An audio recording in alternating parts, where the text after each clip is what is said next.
meant that we didn't win it again. So that's the question. Was it a standalone opportunity for funding, or did we fail to compete effectively in the subsequent years? And that applies for some of the other ones here, like the Safe Routes one, the attendance grant, the primary something or other here, and I'm not sure if I got them all, and I'm not really interested in the little ones that, you know, are less than $1,000, but there's a few here that are substantial enough for us to understand whether that was a standalone event that we won that competition, let's say, or did we, are there opportunities for us to go back and apply for funds where we had previously lost it? Okay, thank you. Through you, Madam Chair. And that's a good question, and Mr. Kalina had raised a similar question in the Finance Committee. That data is not available in the grant report as it's currently structured, but we can add that, and we'll look at it. And that's something that, you know, we certainly will come back to the board with additional data on. Some of them are one-time grants, some of them are competitive grants. So what do you mean it's not known? We know if we lost and applied. If you're asking specifically in 2012, you know, if we, for a specific grant, I would have to look that information. Well, no, just wherever we see dollar amounts listed in a prior year and then don't see it in subsequent years, I would want to know, did we miss an opportunity for funding or not? So, through the chair, Mr. Kemp. So, for example, let's go down to the CSD District Technology Upgrade Grant, $141,897. That was a competitive grant that the state released in that year only. Okay. Then the following year, they said you want some follow-up, we got it. So it wasn't offered in 2012 or 13 or 14 and 15. We got the funding that we got in that one. The Safe Routes to School was a one-time thing that we went for, and we're still in the process of spending the money for $491,470. So we haven't even spent that money yet. We're still working on that grant there. I'm trying to just get the big ones, like you said. Well, there was a primary mental health program, 17,000 a few years ago. Right. Again, that one, most of these grants are supplied through the State Bond Commission. So like the technology grant, the State Bond Commission comes in and says, we're going to give $30 million to school districts, and they're going to apply, but it's a one-time allotment. But I think your point, which is a good one, is if there are multiple times we can apply, we should be applying and know that. Or did we apply and not yeah. did not win? And if so, why not? And what are we going to do better next time? So, for example, the school security grant, as we all know, that was a one-time one as well, and we got the follow-up money. So you'll never see the school security grant again. Okay. It's just been my observation over the years. We always find out what we won. We don't find out what we lost. And nobody wants to tell us that. So I have to ask that question from time to time. And I don't like to have to ask those questions, but if you share that with us, I won't have to. So. We'll let you know we lost. Well, no, it's a good point. I agree with you. Through the chair, we discussed it in the Finance Committee. We will talk to our grant writer and we'll make sure that data is included in the future report, Mr. Kemp. Any other questions from Mr. Picaro on the finance report? Not a question. nice. Oh, I'm sorry. No, I'm just saying, it's such a nice job. Oh, real quick comment. The special education out of district costs, the report that you gave us, you kind of said, well, we didn't reinvent the wheel, we just followed what the statement lays out there anyway. But Michael, this is, to me, it's a big deal. We've never seen this kind of information presented this way before. So I don't know how you did it, but I really appreciate that it's in there. I think it's important for us to see it laid out this way, not just lump sum. It doesn't have the same meaning. So I really appreciate whatever you did to get it in this kind of a format. It'd be nice to see it that way going forward. Thank you, and obviously, when Mr. McCary was key to that evolution, and Karen as well. Thank you, Mr. McCary, too. Thank you. Hey, he gives us a big report. We're gonna.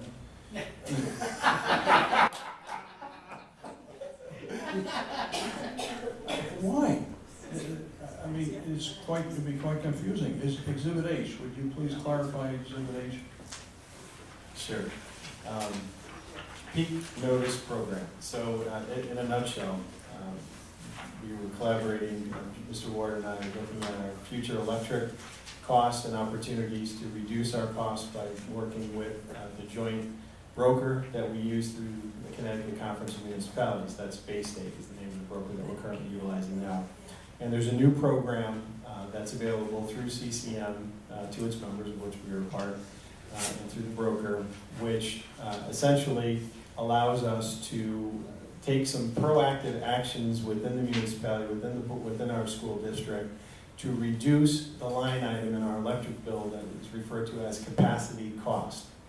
So what capacity cost is, in a nutshell, is essentially it's a macro cost that utilities charge to maintain the integrity of the electrical grid. It's not related directly to supply or distribution, but it's on a macro basis, looking at a fee that is charged to us and to anyone that has meters to maintain the integrity of the national electric grid.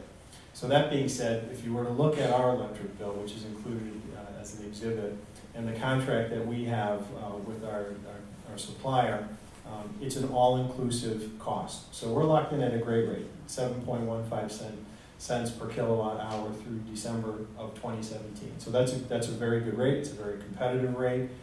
It was even more competitive when we locked it in last year, but it still remains competitive, and it gives us a nice budget planning number for our budget cycle last year and this year as well. However, if we participate in this program now, what we're able to do is in 2017 look at a variable capacity cost rate change. So what that would mean basically, and we can talk more about this in the facilities committee meeting, is that through this new process, new regulations, the utility companies have to let us know when they're going to read our meters when they think they're going to be at their peak, which is typically over the summer when we're using air conditioning and so forth in our buildings. And so by letting us know in advance, we're able to decrease our utilization of electricity on that particular day, so that when they get that meter reading, it will reduce the capacity cost fee in our electric bill. And it sounds kind of crazy, but it's an available program, and we're going to turn over every stone we can to maybe save some money. But we have to look at that and compare it to what type of rates we may be getting. It won't impact us until December of 2017, but we would have to sign up now and participate in that program.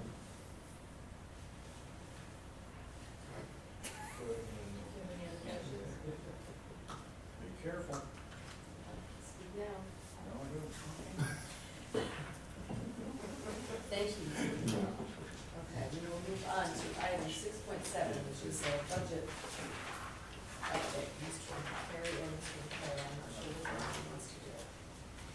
Thank you, manager. Go ahead, Mr. McCarroll. Thank you, Mr. McCary. Mr. Tessie suggested we have a PD day on that day, just for the record. I wish I had. But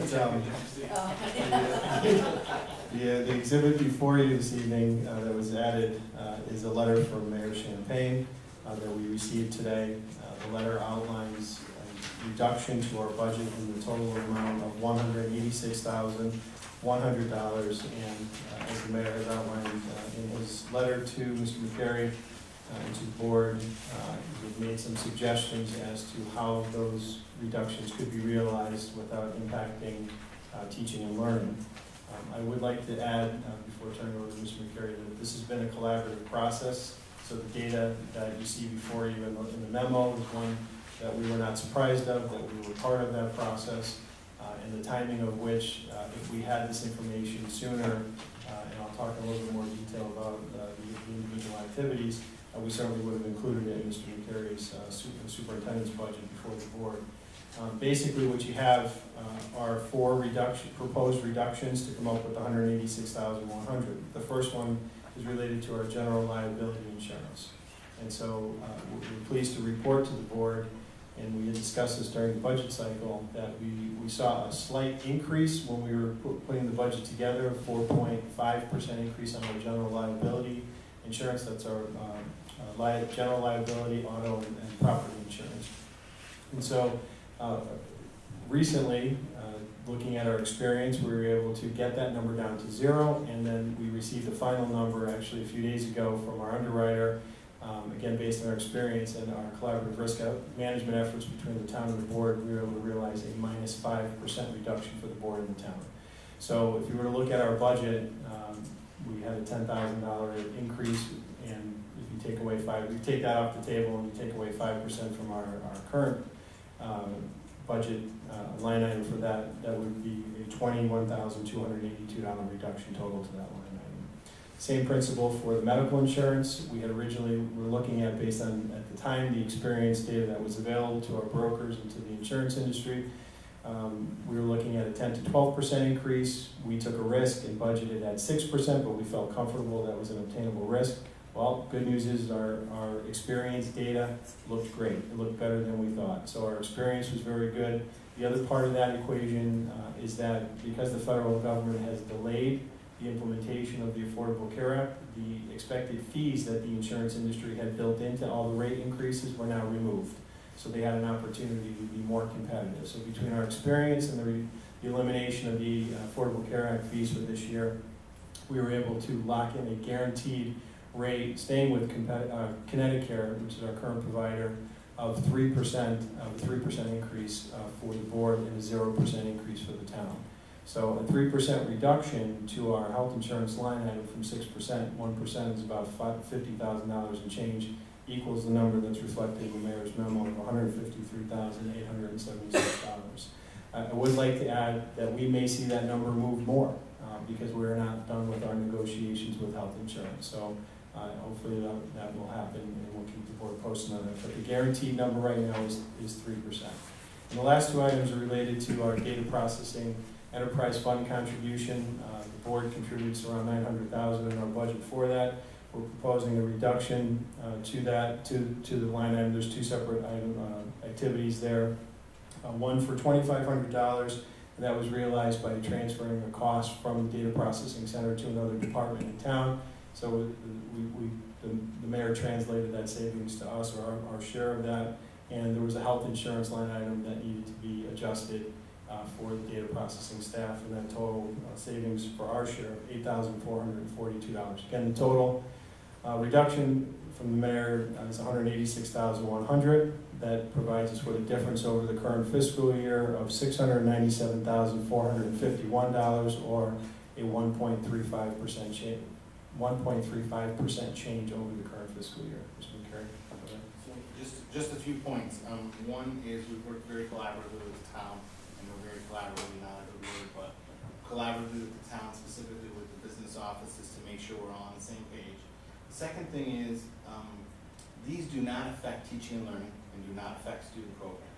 So as far as I'm concerned, they're easy to take into account because they're not going to touch our initiatives, where we're going, what we're doing. The third thing is, if we had this data ourselves when we were doing our budget, we would have run on the same thing. So we would have lowered it. I think it's just the timing of it all, and I made these comments that start so early here with the budget process, but it is what it is. But if we had this data, we'd do the exact same thing. So I think this is reasonable, it's easy to do, and something that we can present very well. So we need to, but I would suggest that we make a motion to make this reduction to our budget before we go to the town council on March 28th. Mr. Cook? Is there a second? Melina? Okay, any questions, comments, concerns? So just one clarification. On tomorrow, every member of the town council will get the new budget reflection, the PowerPoint I gave you the first time, and everybody's budget questions and comments and answers and all the backup will be sent to every single person, including the capital improvement and including the revenue expectation, anticipated revenue. Will it be clear to council members that this reduction, it says it was at the request of the mayor, but you put it very nicely, Mr. McCary, that had we had this information, this would have been included in our original budget that was given to the mayor. I wouldn't want there to be a misunderstanding that the mayor reduced our budget by so much. It was actually numbers that had to be taken care of and at this time, only because this is when we have them. That makes sense? Yeah, but I think I can say it better than I can write it, so I might, when I do the presentation to If you them, wouldn't say mind. something along those lines. Yeah. Just easier to say with tone and Right. example, I guess. Okay, anything else before we vote on this motion? Okay, all those in favor of reducing our budget for next year by $186,100? It is unanimous. Thank you. Okay, item 6.8, Gabe discussion. And I promise this will be brief, and it will be, I'm attending the CAVE Leadership Institute, and the reason I wanted to bring this up tonight is because it gives you, all of you, the opportunity to participate if you'd like. Next Wednesday, the 23rd, it's Wednesday, we're having our next meeting, and at that meeting, Diana Wetzel will be there, as well as Ann Baldwin. Ann Baldwin is a former news anchor, and she now has her own communication consultancy. So this is an opportunity for all of us to ask questions. And at this late hour, I don't anticipate that there will be a lot of questions, but if you would like to email me any questions you have for either of those people, I will present them next week. Any questions? And about what I just said? Yes. The 23rd, whatever it was, right? This is at CAVE, and it's from 4 to 8. They will be, Diana Wenzel will be there at 4 o'clock, and Ann Baldwin will be there at 6. I don't know that it's open to the, because it's pretty well packed. Next, You had to register for this, correct? I had to register, yeah, I got something in my email and I signed up for it. Or if we had questions, we could email. Yes. Yeah, so if there's any questions like from the communications committee to Ann Baldwin, that would be good time. Yeah, and I did want to mention the communications committee is doing a great job in terms of what Mr. McCary sent us. I applaud you, but again, there may still be some further questions. All right, thank you. And now we'll move on to item 7.0, to review and update the Board of Education calendar. April 26th. Yeah, I was gonna say, we've already made a big move today. Okay, 8.0, opportunity for questions from the press. There is no press, so we have one last